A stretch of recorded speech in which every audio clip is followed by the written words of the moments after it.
folks, Dave here at Thunder Mesa Studio on a Workbench Wednesday. I hope you're having a great day wherever you are and whenever you happen to be watching this.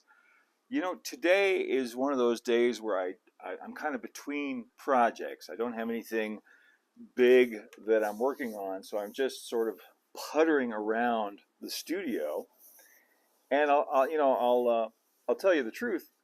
Those are some of my favorite days sometimes.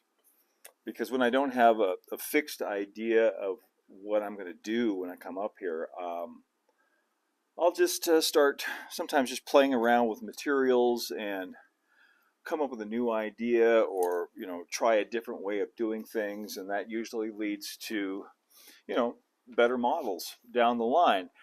So today I think I want to continue some of the work I was doing on the Goldfield and Calico. I just finished. If you haven't seen the video, I just finished laying the roadbed and the track and doing most of the wiring and everything for the Goldfield and Calico.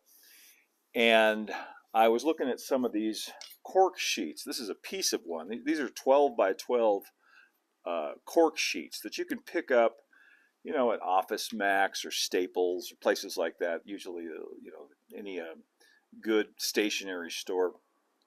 And I used them on the Goldfield and Calico as part of the staging yard, and I was looking at them thinking, I'm sure other people have done this. This isn't an original, groundbreaking idea by any stretch of the imagination, but I thought these would make good pads for structures, and I could use them for the roadways and stuff like that. And since they're the same height as the HO scale Midwest cork roadbed that I'm using for ON30.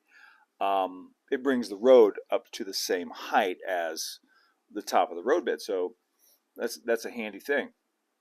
So I thought I'd play around with this stuff a little bit today and bring you along with me on this Workbench Wednesday vlog as I lay down some of this cork material and see how it works. So here's one of these 12 by 12 inch corkboard sheets, and these are made for cork boards for putting up on the wall so you can pin things to them. And I've already started on this grade crossing area. This is a place where the road comes into Calico, and it's going to kind of switch back up the hillside, and the structures will be up there. Depot will probably be over here somewhere. And I've already started with one piece here, and now I need to cut and fit pieces for the rest of the road coming through here. I think I'm going to fill in a lot of this area over here too, because I want this even with the height of the roadbed. Because I think I might move the depot over here. I'm just thinking out loud now. I think I might move the depot over here, and I'm going to have some stock pins over here as well, if all goes according to plan. So, but let's start on the road and the grade crossing right here. We'll start here out near the edge of the layout. I like these roads to be about 20 feet wide, which is of course 5 inches in O scale. And 20 feet wide for a western town road, that's pretty good. That's enough room for wagons to pass, and it doesn't look too narrow. Though oftentimes in these mining towns, the roads were actually near. Here in Jerome, I know that some of the roads are narrower than that. In the back part of town, where a lot of people don't get to. One thing I want to do, well, let me cut this first, and then we'll do that. Let's go over to the workbench. This is a 2 inch. This is a 2 inch wide strip that I already cut off of there.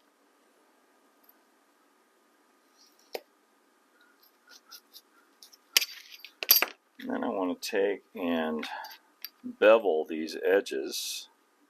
Nice thing about the cork, of course, it's pretty easy to cut with a hobby knife or utility knife, razor blade. Use a sanding block to round that edge off a little bit more. Now I want to go back and mark the shape where it hits the edge of the layout, where the fascia will come up. Be right back. It's a little bit of a curve, so probably just freehand this. Okay.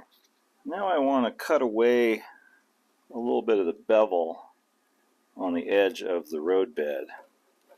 So this will kind of just key in there, this piece I just cut. That came off nice and easy. That fits right in there like that. I can glue it down with some yellow carpenter's glue. Same thing, you know, exactly the same thing I used on the Cork road bed. Right. And put some thumbtacks in until the glue dries. What do you call these? Thumbtacks or push pins? I think it probably varies in different parts of the country. I always call them thumbtacks. Maybe Midwest or the East Coast they call them push pins. I don't know. But anyway, that's what you use. These things. All right, here I've got this little triangular section between the diverging routes of this turnout. So I'm going to use a piece of paper in here to create a template. Line that up with that straight route, and then I can just rub my finger on there. And I'm going to cut this out and see how well that matches that. That's not bad. Pretty close. I want it to extend further over this way, because like I said, I'm going to fill most of this in with cork also.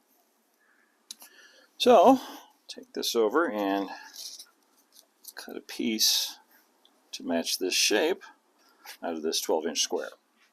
Now this one I don't need a bevel on the edges, but I am going to cut away the bevel on the road bed so it fits down in there. There we go. Perfect.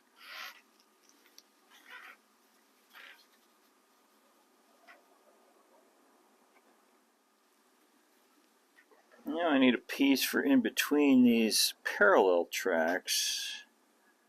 Okay.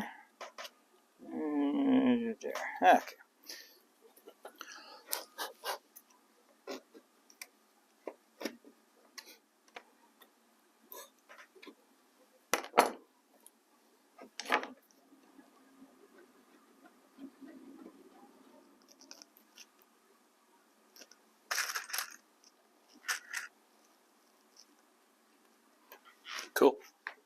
As I lay these cork sheets here, some of you might be wondering why I didn't just lay the track on these. Why didn't I just use this for road bed over here? Well, I have a really good reason why I didn't do that.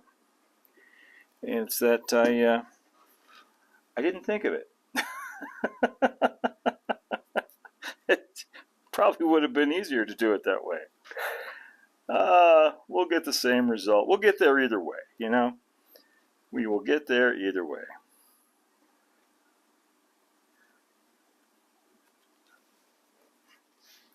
And this last piece is going to bring us right up to the edge of this little culvert dry wash here.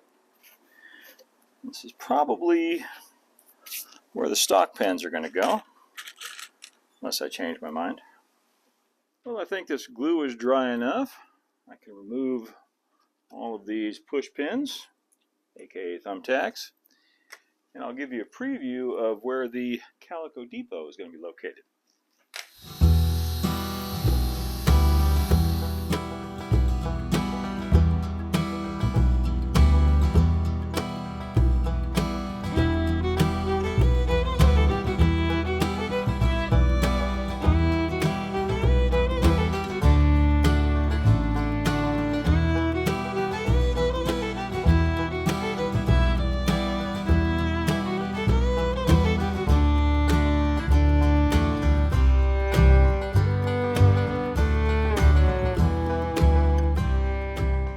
Well, I think that worked out pretty well.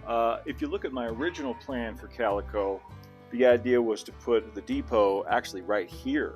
But a couple of sharp-eyed individuals online pointed out that it would be a lot better to put the depot over here on the main line. And I took another look at the plan and thought, you know what? You guys are absolutely right. This works a lot better, but there'll be a lot more on that on the next installment of the Goldfield and Calico layout. For now, I'm going to wrap up this Workbench Wednesday. I want to thank you all so much for watching today. If it's your first time here, please subscribe and hit that notification bell so YouTube will let you know when new stuff is coming from Thunder Mesa Studio. You can also follow us over on Instagram at thunder.mesa and see the resources and links and merchandise available on the Thunder Mesa Studio website. It's hard for me to remember all that. That's thundermesa.studio. Until next time, keep moving forward, my friends. Thanks to our Patreon members. Adios for now.